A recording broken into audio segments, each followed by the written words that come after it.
Hi friends, இன்னைக்கு நம்ம என்ன பார்க்க போகிறோம்னா ஸ்பீடாமீட்டரோட கிளாஸ் சேஞ்ச் பண்ணுறது எப்படின்னு பார்க்க போகிறோம். இது பார்த்தீங்கன்னா ஹீரோ கிளாமர் பைக்கு. இதில் ஸ்பீடாமீட்டரோட கிளாஸ் ரொம்ப டேமேஜ் ஆகிருக்கு. இதில் பார்த்தீங்கன்னா கிளாஸ் அடந்தே போயிட்டு ஹோல் கிடக்கு.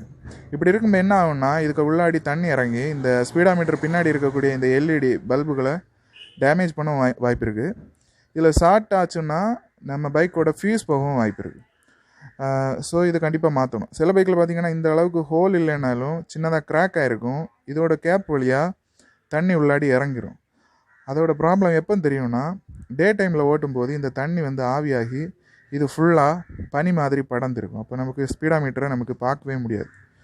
ஸோ இதோட கிளாஸ் மட்டும் எப்படி சேஞ்ச் பண்ணுறதுன்னு பார்க்க போகிறோம். இப்போ இந்த பைக்குக்கு பார்த்திங்கன்னா ஃப்ரண்ட் கிளாஸோட ஃப்ரேம் செட்டு தனியாக கடையில் கிடச்சிருக்கு. இது மேக்ஸிமம் எல்லா பைக்குகளுக்கும் இந்த மாடல் கிடைக்குது. ஃப்ரண்ட் ஃப்ரேமோட கிளாஸ் செட்டுன்னு கேட்டிங்கன்னா கிடைக்கும். ஸ்பீடாமீட்டரோட கிளாஸ் ஃப்ரேம் செட்டுன்னு கேட்டிங்கன்னா இது ரேட்டு ரொம்ப கம்மியாக தான் வரும். இதை எப்படி மாற்றுறதுன்னு பார்ப்போம். புதிய மாடலில் உள்ள லேட்டஸ்ட் பைக்குகளுக்கு ஃப்ரண்ட்டு ஃப்ரேம் தனியாக கிடைக்கலனாலும் இந்த ஸ்பீடாமீட்டருக்கு பின்னாடி வரக்கூடிய கேஸோட சேர்த்து ஃபுல் செட்டாக கிடைக்கும். அதாவது இந்த ஸ்பீடாமீட்டரோட கேபினெட் ஃபுல்லாக கிடைக்கும். ரேட் ஒன்றும் ரொம்ப அதிகமாக ஆகாது. ஒரு 400 உள்ளாடி தான் இருக்கும். அப்படி வாங்கி நம்ம மாற்றிக்கலாம். இப்போ இதை எப்படி மாற்றணும்னு நம்ம பார்ப்போம். இந்த ஸ்பீடாமீட்டர் ஃப்ரண்ட் கேஸ் பார்த்திங்கன்னா நான் இந்த கிளாஸில் டிரான்ஸ்பரண்ட் ஸ்டிக்கர் லேமினேஷன் பண்ணியிருக்கேன். இது ஸ்டிக்கர் கடையில் கொடுத்தீங்கன்னா அவங்களே லேமினேஷன் பண்ணி தருவாங்க. இது எதுக்கு பண்ணியிருக்கேன்னா மறுபடியும் இதில் ஸ்க்ராட்ச் ஆகும்போது கிளாஸ் டேமேஜ் ஆகாது.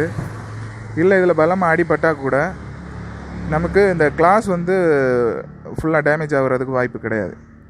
ஸோ இப்படி இருக்கும்போது என்னென்னா நமக்கு ஸ்க்ராட்ச் அதிகம் ஆகும்போது இந்த லேமினேஷனை மறுபடியும் நம்ம களத்து எடுக்கும்போது இந்த கிளாஸ் ஃப்ரெஷ்ஷாகவே இருக்கும்.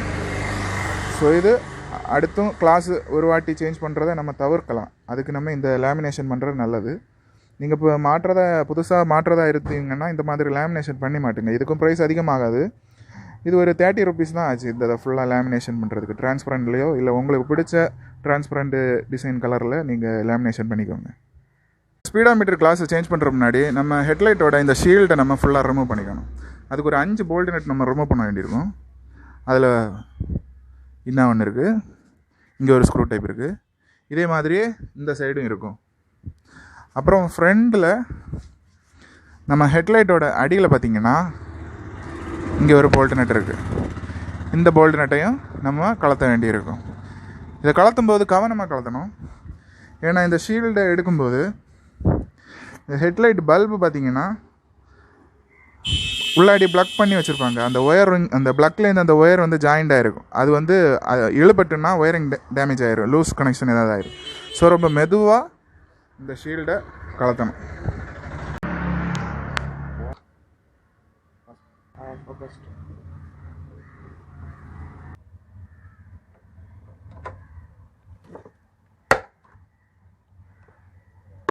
ஓகே, இந்த ஷீல்டை கலத்தும் போது ஏன் நான் ரொம்ப மெதுவாக கலத்தணும்னு சொன்னேன்னா இதை நம்ம ரொம்ப மெதுவாக கலத்தணும். இந்த ஒயரிங்லேருந்து வரக்கூடிய ஒயர் ப்ளக் இந்த ஹெட்லைட் பல்பில் ஜாயிண்ட் ஆகிருக்கும். இதை நீங்கள் ஃபோர்ஸாக இழுக்கும்போது இந்த ஒயர் உள்ளாடி லூஸ் ஆக வாய்ப்பு இருக்குது. ஸோ நம்ம இதை ரொம்ப மெதுவாக கலத்துட்டு இந்த ப்ளக்கை ரிமூவ் பண்ணி இந்த ஷீல்டை தனியாக வச்சுருங்க.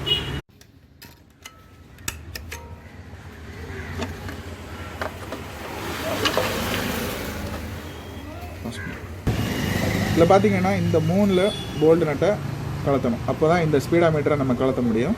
இந்த 3 போல்ட் நட், இது 10 mm போல்ட் நட்டாக தான் இருக்கும் மேக்ஸிமம் எல்லா பைக்லேயுமே.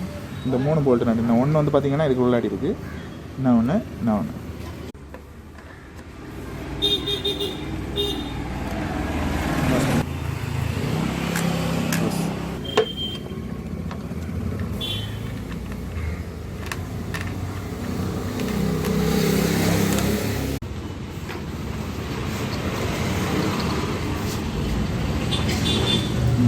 ஸ்பீடாமீட்டர் ப்ளக்கை ரிமூவ் பண்ணி எடுத்தப்புறம் பார்த்திங்கன்னா இந்த சின்ன ஸ்க்ரூவை எல்லாம் ரிமூவ் பண்ணிங்கன்னா இந்த ஸ்பீடாமீட்டரோட ஃப்ரண்ட் கேஸ் கிளாஸ் கேஸ் தனியாக வந்துடும்.